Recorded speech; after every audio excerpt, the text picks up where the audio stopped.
Asante sana. Jina langu ni Gavana Mutahi Kahiga kutoka kaunti ya Nyeri, na siku ya leo ningetaka kuzungumzia kuhusu matamshi ambayo yalikuwa jana katika mazishi kule Laikipia. Matamshi ambapo yalizungumzwa kwa lugha ya Kikuyu, na nimefahamishwa kwamba yale maneno yamekuwa ya kuwakera watu wa kutoka jamii ya Maa. Ningetaka siku ya leo mwanzo ni waambie pole kama pengine kuna mtu yeyote ambaye mambo yale yalimuudhi kwa sababu ama matamshi yale, kwa sababu kulingana nasi hatukukusudia kwa njia yoyote ile kumkera, kumkasirisha, kumkashifu mtu yeyote, awe wa jamii yoyote kutoka taifa hili, na hata watu kutoka jamii ya Maa ambao ni marafiki zetu. Kuna historia ndefu kati yetu na jinsi tunavyoishi pamoja, hasa ukikumbuka kutoka wakati ule wa zama. Ukiangalia majina mengi ambayo yametokana hata kwetu, majina kama Wamaitha na mengine, yale yote yametokana na jamii ya Wamaa. Na kwa hivyo ningetaka niseme pole kwao wote kama kuna mtu ambaye ameudhika na yale maneno tuliyoyazungumza jana katika mazishi, na tuseme kwamba hatukukusudia kwa njia yoyote ile kumkera au kumkashifu mtu yoyote. Pia hatukutaka kumdhihaki yeyote. Kwa hivyo ni ombi letu kwamba waweze kukubali na niseme pole. Asante sana. And we are grateful to have a team of ladies from the University of Nairobi who've been mentoring our girls in the sciences and who have had an outreach program for the girls. And today we are celebrating the aspect of girls in science, and they are here to encourage our girls that they need not to be male to pursue science courses, that girls even at their tender ages can be scientists, and they can be nurtured to become the scientists of today and the scientists of tomorrow. So we are having a celebration full of fun. We have science activities. We have a mentorship program by a team of over 15 ladies led by Dr. Kanduma and Professor Maina. And we are interacting with the girls today as we commemorate this day with various activities, fun science activities, mentorship program, and even lab sessions where the girls will learn more about science, and hopefully they will aspire to become scientists in the coming days. So we are glad to have this program because we have seen it transform the performance of the school. We have seen our performance in the past several years when we have had this mentorship continue improving, especially in the sciences. And many of our girls have joined the University of Nairobi and other public universities to pursue science-related courses. We are particularly delighted now that we are preparing for CBC, and we are looking forward to our school being one of the schools in the county that will offer STEM, and this is really like laying a foundation for that. This mentorship outreach from the ladies from the University of Nairobi, we have seen more of our girls improve in the sciences. Like last year, we had 10 girls with A-, and about 5 of the girls were part of the mentorship program and the science lab sessions that we've been having with this team. So generally in mathematics and science, we have seen an improvement for the past several years, and even our mean score, which moved from 7.1 to 7.569, we attribute a greater part of it to this mentorship program from the team of Dr. Kanduma and Professor Maina from the University of Nairobi. So we are glad and we appreciate.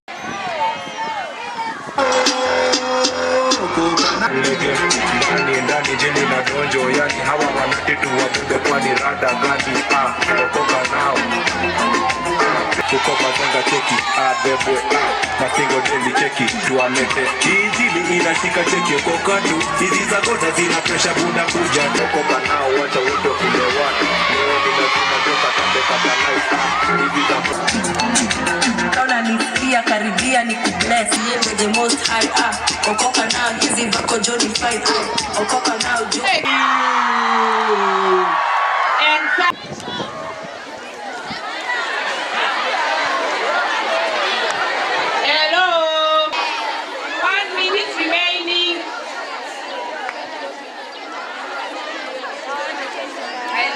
I'm seeing here.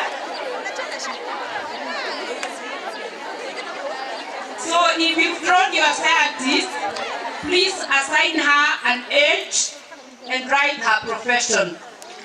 He assign him an age and write his. For this exercise, draw for me 2 minutes. Guys, calm down. No group work. Honestly, the teachers, we have seen you. This is not group work. So I will invite some of the girls. So finish up. Please invite a few of the girls who are drawing quickly. You ready? Please come forward. Come forward. So we'll quickly hear from our great girls from what. Who is Catherine Resian. I've drawn as an astronaut, 65 years old. He's Alex.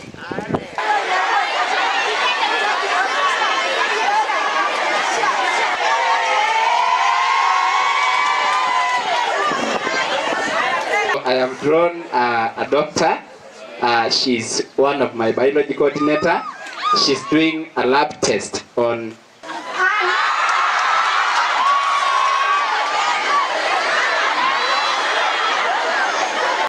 She drew a scientist called Nancy, and she's 38 years old. And Nancy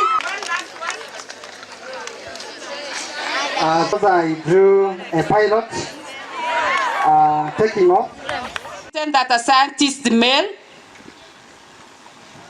Have you come across it? No. No. Any reference? The theme of the celebration is unpacking STEM careers, her voice in science. And I wanted to take the young girls should aspire to become. Okay? So we had engineers, doctors, astronauts, and that is we are here marking this day. Number 2, and this I speak, globalize science in Kenya and science out there. And they are going to come from where? They are going to come from where?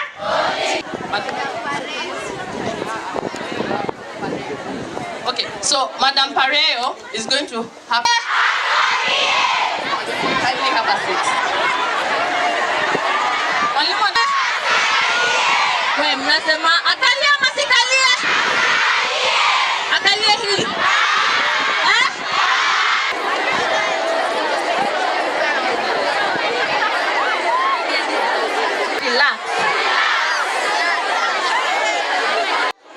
Sema ni uchawi member wetu. Mnasema anaitwa Auntie nani? Auntie Dog. Anaitwa. Today we mark the 10 years of innovation, technological innovations being driven by women, and the day is set aside to recognize and celebrate the contributions of women in science and technology.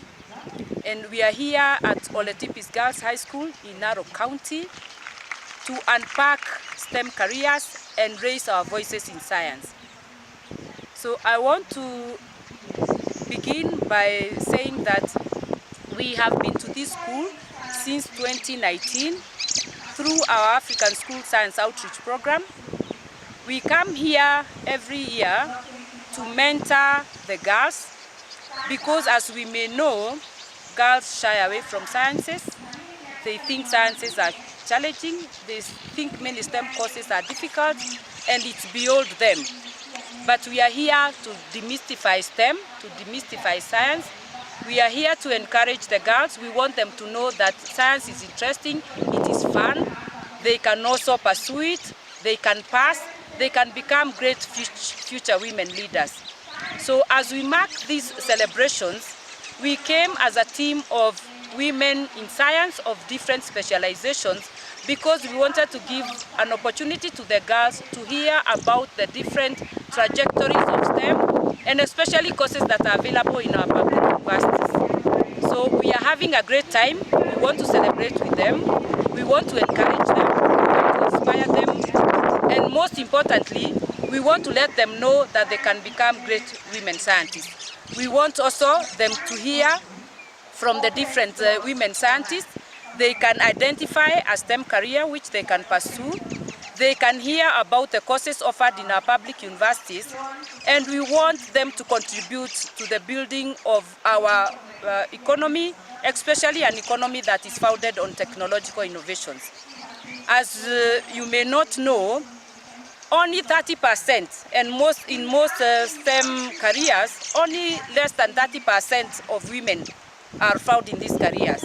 So we have very little representation of women in STEM careers, and so each one of us, and we are calling upon all stakeholders to participate in encouraging girls, young girls like the ones in this school, to work hard in sciences, to pursue it because they can also become great future women in science. So we would want to increase that percentage of women in science from about 30% in the biological field to about 40–50% in the next 5 years. So we have this active science mentorship program that we drive. We pack it in a mobile lab in a suitcase. We take it to schools, move out of our labs, take it to schools, that the girls may have an opportunity to enjoy some simple science, that they can interact with us and learn from us, that they can see us and aspire to become like us. So we are grateful, and we ask all stakeholders, we ask our government, we ask our institutions, and even the society out there today to remember that girls can become great women in science, and we want everybody to encourage them. So we want to remove the negative perception and attitudes that girls are not, meant to be in any science field. We want them to feel comfortable. We want them also to see that they can become successful in these STEM careers, and therefore we are grateful that we are here and we are able to pass that message to these beautiful girls. Encourage them to choose sciences. We actually give them presentations of what applications are there, because it's always this mentality that you can only be an engineer or a medical doctor, and then everything else is a bit hazy. And so we are able today to talk about the many ologies and the biotechnology, the molecular biology, the oncogenomics. There's a lot of opportunities, and in terms of research, one of the things that really drives me is the wantings of young Africans, and especially young African women, to be involved in research work that is actually centered in African issues. It is important because we do actually say charity begins at home, and so it would be really good if our young ladies can be at the forefront of demystifying some of the problems that actually challenge the Africans. The one thing that we're championing at the University of Nairobi is setting up oncogenomic unit where a lot of research will go into the 5 cancers that have been troubling the Kenyans. And so when we start fostering this love for research at this age, even from grade 7, as we go along into the JSS, yes, we hope that we would have planted a good seed, and that indeed after we are gone there will be science. We're really happy to be here today, and I appeal to parents, encourage your girls, encourage them to do science, because we've done it. And we're not only just lab people, we are mothers, we are sisters, we are friends, we wear jeans, we are cool. And so please encourage your daughters to be part and parcel of the future. The future is science, and the future